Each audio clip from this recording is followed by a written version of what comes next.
And hi, everyone. I'm Nemo. And like Rick said, I'm calling in from Japan. I'm calling from the future. It's 6 p.m. here, and I'm here to tell you that Tuesday is a lot of great stuff ahead of you. And today I want to talk to you about reverse engineering your manager. But first, before we get into that, let me quickly introduce myself. I'm Nemo. I work at a company called Rakuten, where I went through different roles in there, from app developer to SDK developer to tech lead, and now I'm a principal application architect. And throughout those 5.5 years by now in Rakuten, I've had about 8 managers in different departments. And working with these managers, I've learned a lot, and I figured out a lot by reading books and listening to podcasts and reading the internet. So I tried to summarize all of my learnings. So this is all based on anecdotal evidence, so to speak. This is not hard science. But I think there's going to be a lot of useful stuff for everybody trying to build a career in software development. I also like to write. So I have a blog and I have a Substack, and I'm on Twitter. So if you feel so inclined, please subscribe or follow or read. So let's get into it. So like I said, it's all based on my experience. So it will largely be applicable to people who are developers, who are in their career progression from entry level all the way to the engineering management or tech lead, principal, staff engineer, architect. So on the management track or the technical track. And it will apply to medium to large size companies. And by that, I mean companies that have middle management structures and have a dedicated HR department that deals with stuff like hiring and evaluation and company culture.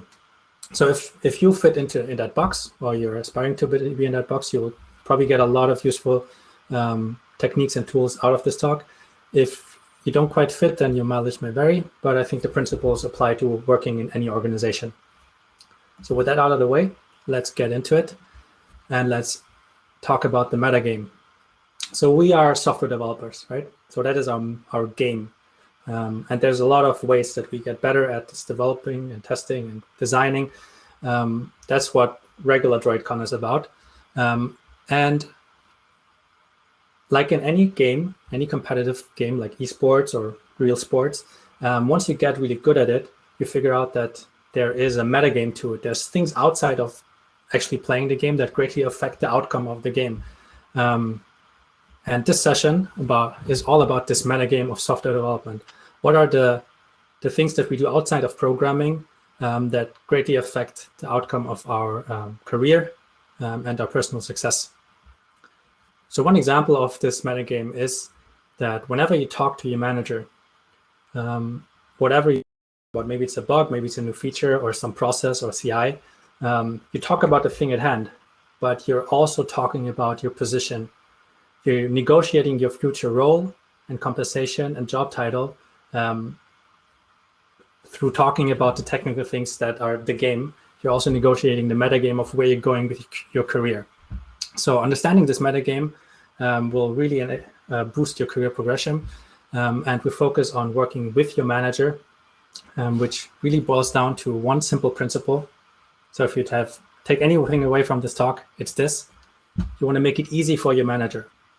Right? Most people who are successful in large organizations reach a symbiotic state with the manager where they make their manager successful. They enable the manager to be successful, and in turn, their manager enables them to be successful. And it sounds really simple, but it's a bit abstract, right? It's not very actionable. So we'll break it down. First, we'll talk about 3 important areas, which is mainly yourself and understanding yourself, your manager and understanding your manager, and then the context in which you operate, which is your business or your company. And we'll start with yourself. So I like to think about 3 dimensions of self-awareness in terms of this metagame. First, what is the kind of work that you enjoy? Work comes in all different shapes and forms, and different people are better or enjoy different things, right? Some people are really good at just hunking down and just coding, talking to nobody and executing. Other people are really good at facilitating progress. Others are great at coming up with visionary ideas and getting everybody excited about something. None of these things are better or worse inherently. It's just that different people are better at different things, and you should be aware of what you excel at. Because if you find the kind of work that works for you, that you're good at, then you'll just be a better team player and a better employee in the company, and you'll be more successful. Similarly, there's the work style. Again, everybody likes to work in different ways. Some people love working in the office, and doing predictable work day in, day out. Me personally, I really love flexible hours and working remotely, and having a variety of work. And knowing what works for me enables me to work on projects or negotiate with my manager to work on projects that really suit my work style, so I can be more productive. Lastly, there's the motivators. What are the things that motivate you to do your job, right? Do you do it for the money? Do you want to have impact on your company, on your society, on a subset of society? Do you really like technical challenges? Or do you like learning and growth? Or do you really just like to do as little of your work as necessary and then do more stuff with your family, friends, or projects outside of work? Again, none of these are good or bad. There's no value judgment here. It's just different people are motivated by different things. And if you can drill down and figure out what are your 1, 2, or 3 main motivators, you tell your manager, they can put you on projects or give you work that really motivates you. So you create better outcomes, and they are seen as better managers. Now, figuring out your motivators is a bit challenging, and because most of them sound good, right? So what of these are really the 3 motivators that motivate you? And there's this tool called Attuned AI, where you just go there and take a 10-minute survey of the form, do you value A or do you value B? And then there's a slider, and you adjust which one do you value more. And at the end, it spits out a report like this. And here it tells you, oh, this individual really likes money because financial needs is like 92%. And at the same time, this person really doesn't care about innovation, which is in the low 15%. So this might be an uncomfortable truth, depending on your cultural context or how you see yourself. But figuring out these motivators will be really useful for yourself. Even if you don't even interact with your manager, you can do stuff like this Am I Growing Complacent Currently framework from the Valley Girl newsletter, where she picked these 5 motivators: accomplishment, impact, growth, challenge, and community, and just took a quick self-survey every 3 months, asking herself, did I reach the accomplishment that I set out in this quarter? Did I have the impact that I wanted to? And she said if she answers no 3 or more times, then it's time to find a new job, find a new role within the company, or make some change, because it's really easy to grow complacent in a big company. So with these 3 elements of self-knowledge, my first directive to you is educate your manager about yourself. Figure out what is your preferred kind of work, your preferred style of work, and what motivates you, and just explicitly tell your manager, this is how I work best, this is what I need. That allows them to utilize you to maximum effectiveness. Next, let's talk about your manager. Let's start with what a manager is and isn't. Middle managers in large organizations, like the one thing that they all have to deal with is people, and that's hiring, growth, and performance reviews, oversight of projects or products, and strategy. So those are mid and long-term goals.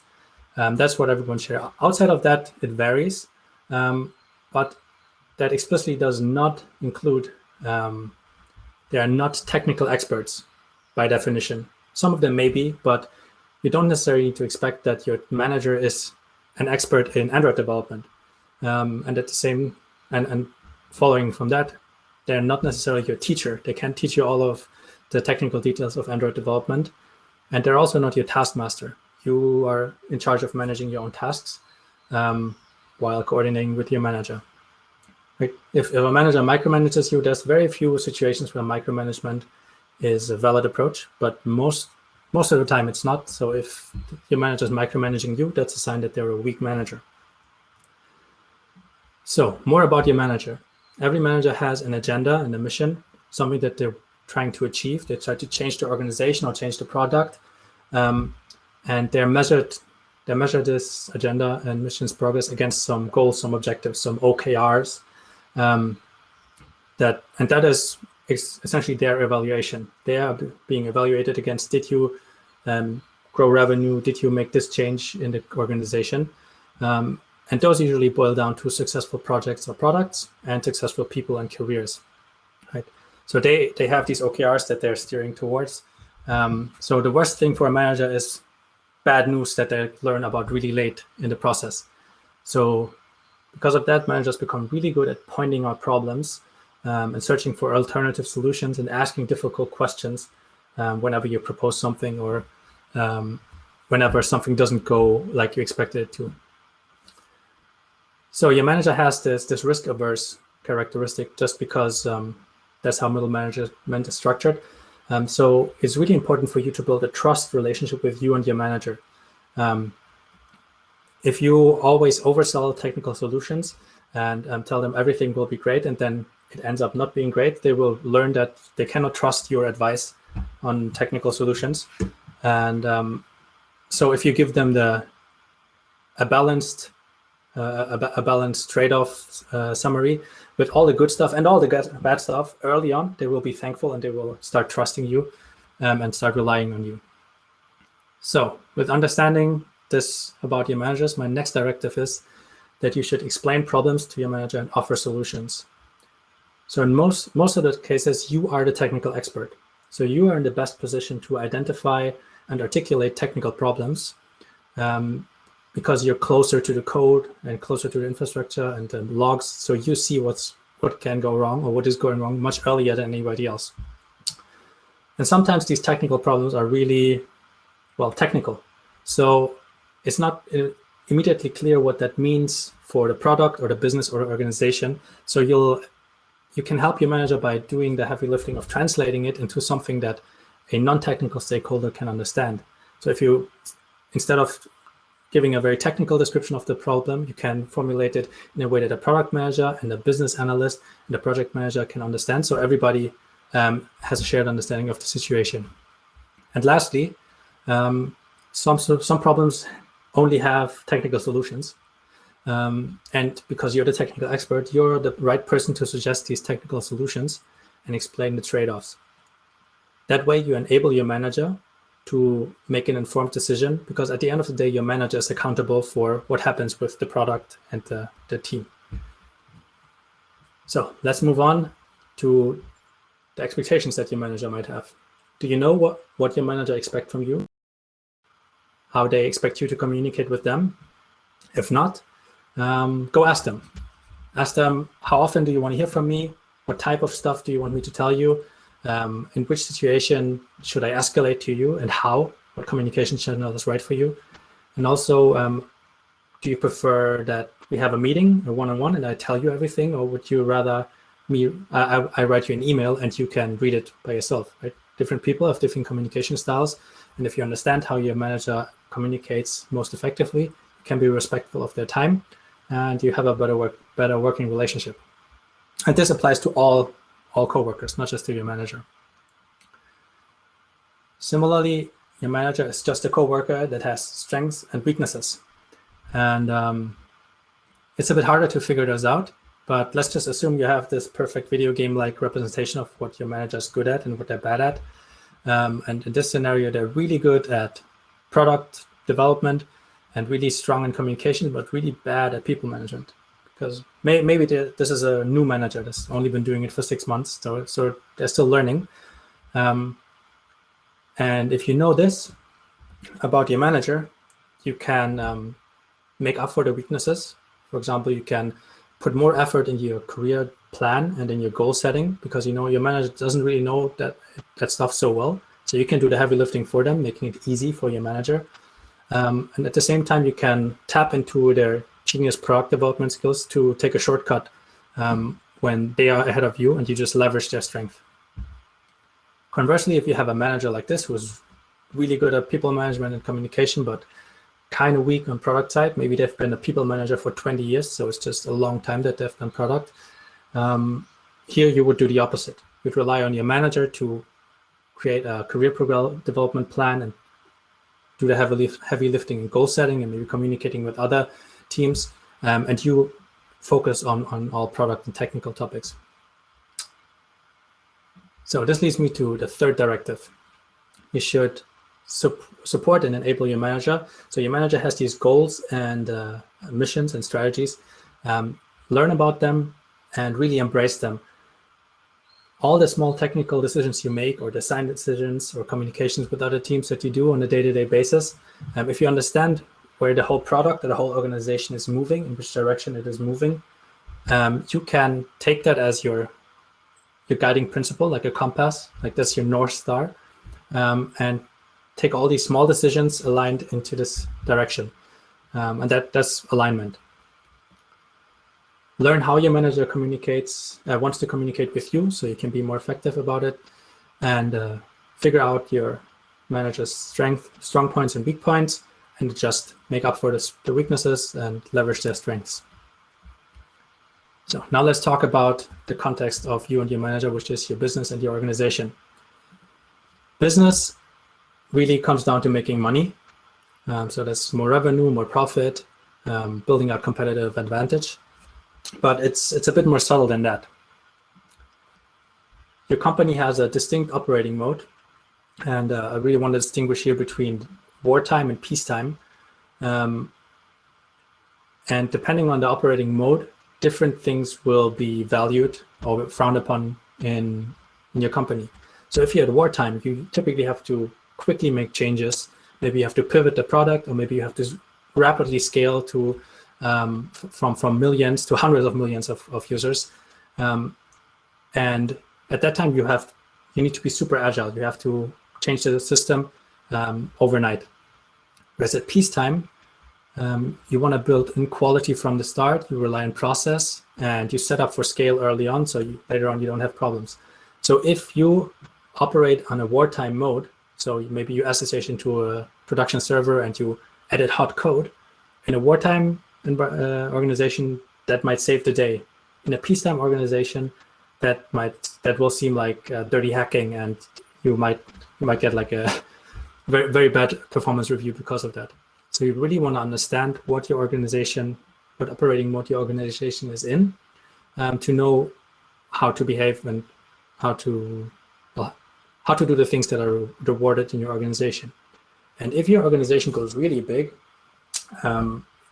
different parts of the organization might be in different modes at the same time. So, for example, Rakuten, we have like 20,000 people in the company, and some departments are in wartime and some people are in peacetime, and you want to understand where your department is in if you're at that scale. Now, let's talk about HR. HR is kind of the part of the organization that is in charge of culture, company culture, in the sense that they set up training and onboarding and all these systems in order to instill company culture into every employee. And the most effective way of doing so is the evaluation system that also HR typically controls, because that is the incentive structure that you work against. So they can set the incentives in a way that you perform in alignment with the company culture. And both you and your manager are kind of subjected to that because you cannot change it. That's typically out of your control and out of your manager's control. So the evaluation system is probably the closest thing to a clear set of rules of the metagame that you want to learn in order to be successful. So let me give you an example about Rakuten. So we have our company culture encoded in something called Rakuten Shuki. It's online, you can take a look at it. We have 5 principles of success and more stuff underlying there. And when I first started working at Rakuten, I was a bit overwhelmed by it because we have it everywhere. We have it on posters, on our ID cards, we have it on mugs, we have like leaflets, and everybody refers to it all the time in all hands meetings. So it felt a little bit like propaganda to be honest, at the time. So I kind of felt like the authors of Peopleware, when they say those damn posters and plaques, the motivational accessories are a triumph of form over substance. That's what I thought. But at some point I realized that the evaluation system is shaped by this culture. So in order to succeed in the evaluation system, I have to figure out this culture of my company. So I looked through it, tried to understand it, and picked the pieces that really resonate with me, so I can be successful within that system. So what really resonated with me is this the third principle called Shikumika, where essentially it says, if you find a problem and you solve it, make sure it's not just a one-off solution. Put in a system that makes sure that the problem never comes up again. So you fix it once and for all. And that really resonates with me, because that's how I like to build systems and processes and tools. And having this principle that I can essentially put all my evaluation goals against made me receive positive evaluations over and over again. So it made me successful within that evaluation system. Another thing that I realized is that the thing that's rewarded is impact and scope of impact. So if you think of it as how many people you affect with your work, and then you can break it down by into different levels of impact, where level 1 is just you impact yourself, only yourself, and level 2 is you have impact on your team. Level 3 is you have impact on your whole section or department. Level 4 would be on multiple departments, and then level 5 would be the whole company. And the higher level of impact you achieve, the better you will be rewarded. And that, while I know that is true in Rakuten, I also have people have told me that it's also true in other big engineering organizations, and there's standard levels, engineering levels, that many companies use that kind of mirror that same system. Now, with this knowledge that more impact means more money, essentially, or better evaluation, you'll have to find a way to have bigger impact, which is a bit difficult as an engineer, because you're constrained by the scope of your project and the scope of your work. Like if the tickets that you work on are fix this bug and change this feature, it's kind of hard to have huge impact. And I was in a situation, and one way around that I found was to find some kind of side projecty thing, engineering culture thing, that applies to the whole engineering organization, that I can do with just a little bit of effort. So one thing that I did was, in Rakuten, it was always possible to contribute to open source software, but the regulations are just really hard to understand. The writing was horrible, like law books. So nobody did it, or very few people did it. So what I did was I chewed through that process, and I wrote it down in terms that a lot more people can understand it, explained it by example, and then went around the company and advocated for it. We have technical all-hands meetings, so I gave presentations there a couple of times, and slowly people got interested and picked up those things and started to contribute to open source software. And because writing is such a high leverage activity, in the sense that I wrote it down once, and now thousands of people can read it and use it, I had this shortcut to impact on the whole tech division in Rakuten, which is 5,000 people. But I only spent, 20, 30 hours of work on it, actually. So finding these shortcuts that impact people outside of your project, and using high leverage activities like writing or recording things that people can consume later on asynchronously, is the secret to be really successful in your evaluation system. So that brings me to the next directive. You should beat the evaluation system. First, you want to understand how the system works and what your company culture means. Then set a goal. Maybe you want to be an engineering manager or a tech lead in a team, and then backtrack from that to the now and formulate each individual step towards that goal in terms of your evaluation system. So if you know your goal is you want to have level 4 impact on multiple departments within your company, then figure out a way that you can step by step reach that within 1 year, for example. Okay, now we've spoken about knowledge of yourself, about your manager, and about the company and HR. So let's put it all together into some fun ways of managing up.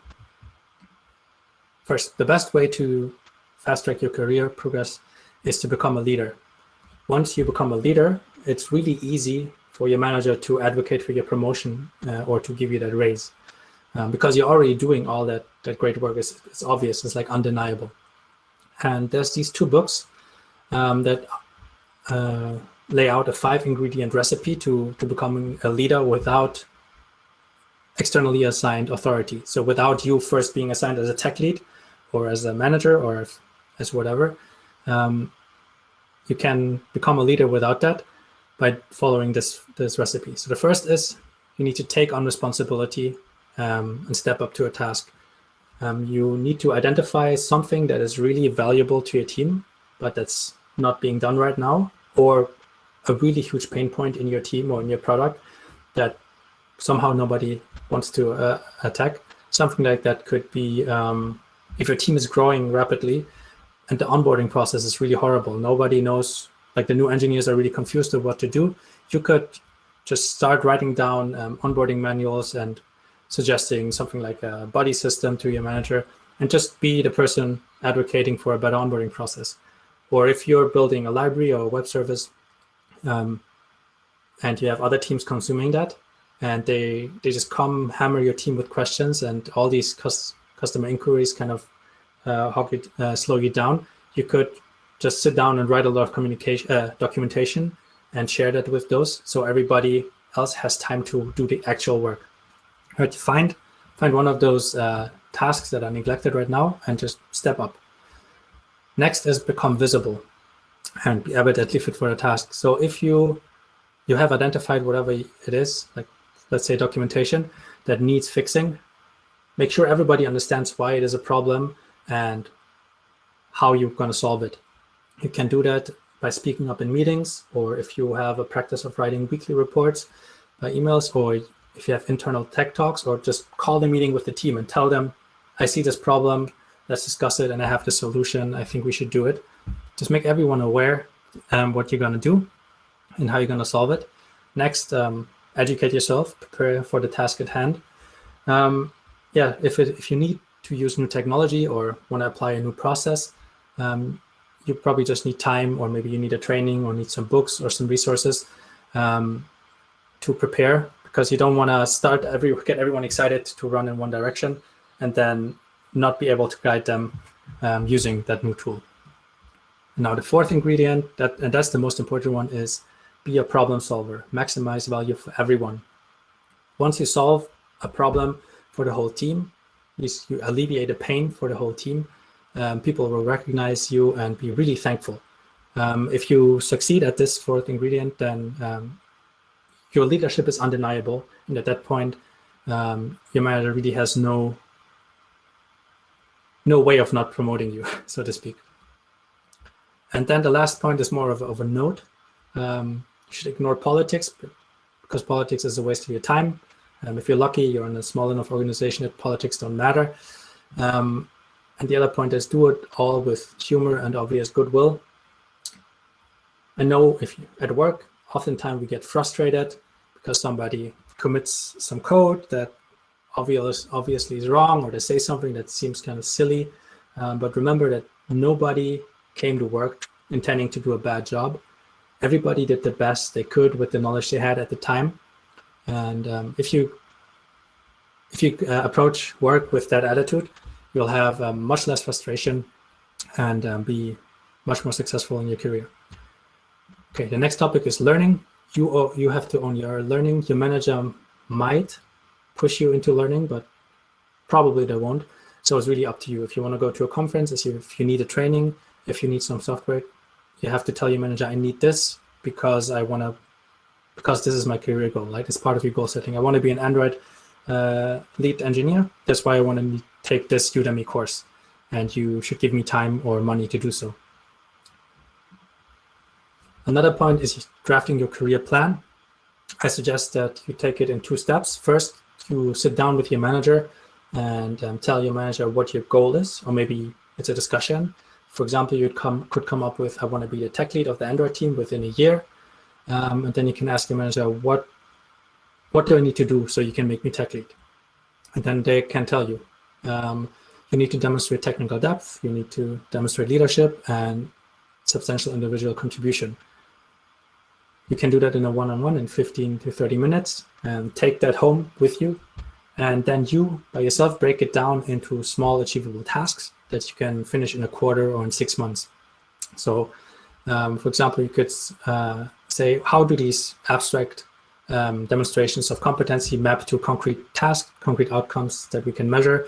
Maybe it's increasing the crash-free rate, reducing the launch time, setting up CI infrastructure, or attending or presenting at a conference. Right? You figure that out and you phrase it in these small measurable goals, because again, you make it really easy for your manager to just put that into the evaluation system. And once you check these boxes, it's kind of undeniable that you have done the thing that your manager asked you to do. That brings me to the last directive I'm going to give you today. It's ask for help. Explicitly tell your manager what you need from them. Maybe it's public support, maybe it's money, maybe it's time, maybe it's opportunity to demonstrate something. And lastly, once you've delivered on whatever you negotiated with your manager, ask for the promotion. To summarize, everything boils down to making it easy for your manager. I've given you these 5 directives today. First, you want to educate your manager about yourself, understand what kind of work you enjoy, what work mode works for you, and what motivates you, and tell your manager. Second, you want to explain problems and offer solutions. You are the technical expert, so it's up to you to help your manager understand the technical problems and the trade-offs of possible solutions so they can make an informed decision. Third is understand your manager's objectives and goals, so you can embrace your manager's strategy and support and enable them to be successful as managers. Fourth, understand the evaluation system, understand the mode of operation that your company is in, and use that information to beat the evaluation system. And lastly, ask for help. Ask your manager explicitly for the things that you need to do and need to get to be successful in your career. So all of this I wrote down in a blog post. And like I said, I have a Substack and a Twitter, so please check that out. And there's a lot more references in here on that slide. I'll share the slides in a minute. And lastly, we're hiring for Android, iOS, mobile DevOps, and full stack web engineers. So if you're interested, please reach out to me. That's it for the talk. So I think we should go into Q&A. Sounds great. Thanks, Sue. Actually, I'm really excited. We have some great questions. So I'll turn the time over to you to head into the Q&A room, and we'll go from there. And I'll click off the questions when they're done. Okay. Let's see. The first question. What can you do when the manager doesn't listen to your technical advice? Well, that can be frustrating. And what I really, what you always should do if you feel like rejected or something doesn't make sense that your manager does or somebody else that you interact with does, is try to understand why they behave that way. And the easiest way to figure it out is maybe ask them, why do you reject this? Why do you ignore my advice? Because oftentimes there are reasons that you don't see. So it's particular with your manager, you are the technical expert. You have that really deep technical knowledge, but your manager typically has a much broader understanding of both the organization, but also the project and the product. So there might be reasons that you just don't see. And if you ask your manager, maybe they can tell them to you, and then you understand. Sometimes your managers don't have a particular good reason to reject your advice, and that's frustrating. And if that happens repeatedly, maybe you're not working with a good manager and you should find a new manager. Okay, let's look at the next question. What can you do to receive feedback from your manager about what you are missing to ask for your promotion? But you can ask them. You can tell them, I'm looking for this specific promotion. Either I'm looking for the next level or I'm looking for a particular role. And ask them, what do I need to demonstrate to you, or what needs to change in the circumstance so I can achieve that goal? if your manager doesn't have a good answer for that, again, you might have a weak manager in that regard. But oftentimes it's either there's some competency that you haven't displayed yet.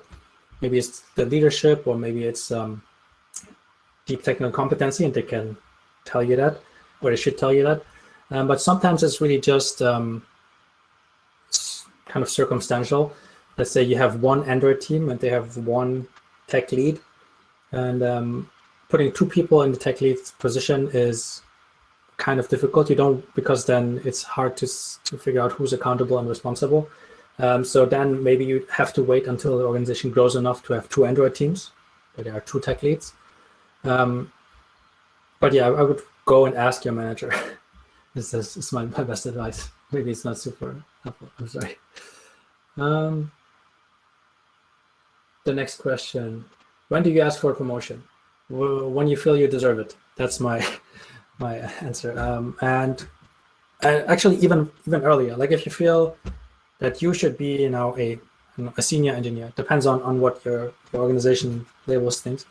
If you feel like I should be a senior engineer, you can tell your manager, and then your manager might say, well, yes, you're right, but there are reasons why I cannot do that. Or say, well, actually, I think you're still lacking in these categories. And be open to constructive criticism, right? Don't be upset when your manager tells you, well, technically you're good, but your communication skills are really lacking and you need to improve your documentation, for example. So I always like to have an open and honest relationship with managers. Of course, it depends on how you get along as people with your manager. If you don't like your manager, it's kind of difficult. But yeah, I just ask as soon as you feel ready, and then see what they have to say about it. Okay, how to explain to your manager that your becoming manager goal is not replace yourself? I guess replace that manager that you're talking to. I mean, first of all, there's nothing wrong with you wanting to become the manager, and that means replacing your current manager, because your current manager probably doesn't want to be a middle manager for life. Maybe they want to become a senior manager, or they want to at some point move out of the company and start their own company, or whatever, right? They have career aspirations as well, and it makes it really easy for them to progress to something else if they have a replacement for themselves. If you feel, or if you know that your manager might take it badly, then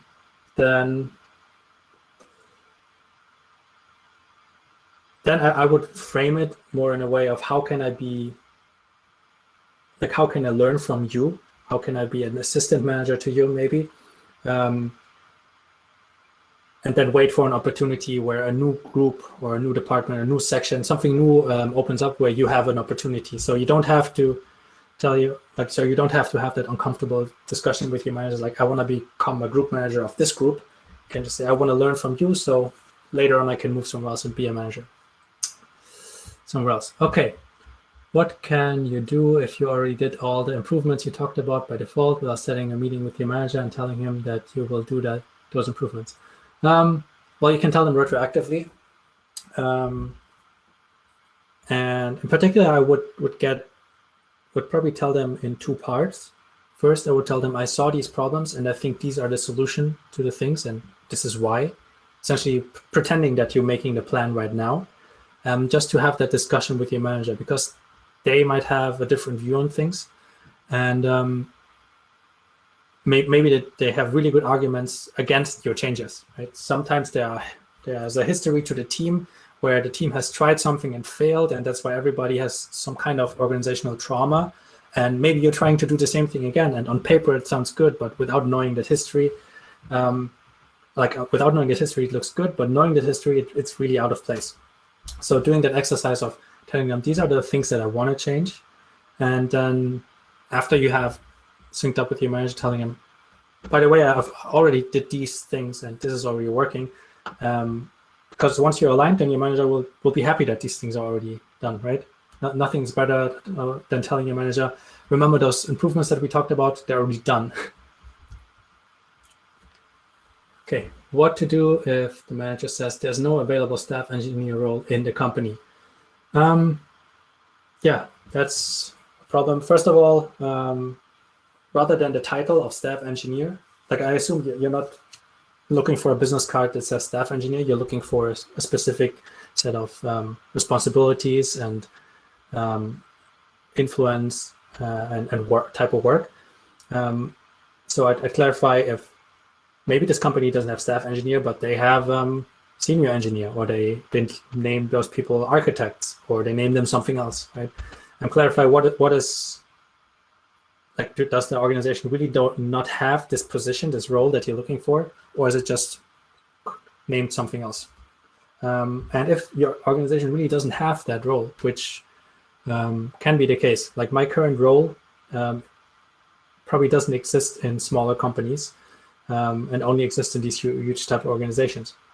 And if you want to become that role that doesn't exist in your organization's station, then you have to look for work somewhere else, let's say, or change your career plan. What can you do if your tech lead left and your manager too? Oh, it starts out good. So they were the ones who were aware of your skills, so I'm not sure how to ask for a promotion. Yeah, that can set you back. Like, that's one of those contextual things that can set back your career development, because you always need somebody else to advocate for your promotion. The best way is, especially if people leave, they usually leave a void, right? A power void or a leadership void. You can step in and step up as a leader, demonstrate that, oh, a tech lead left, so, and he was looking after these things, like he was organizing the tech meetups, and he was doing a lot of code review, and he was making sure that standards that we've written down are enforced. So, and he's gone now, so step up to the task of taking up some of these responsibilities that suit you and make it visible.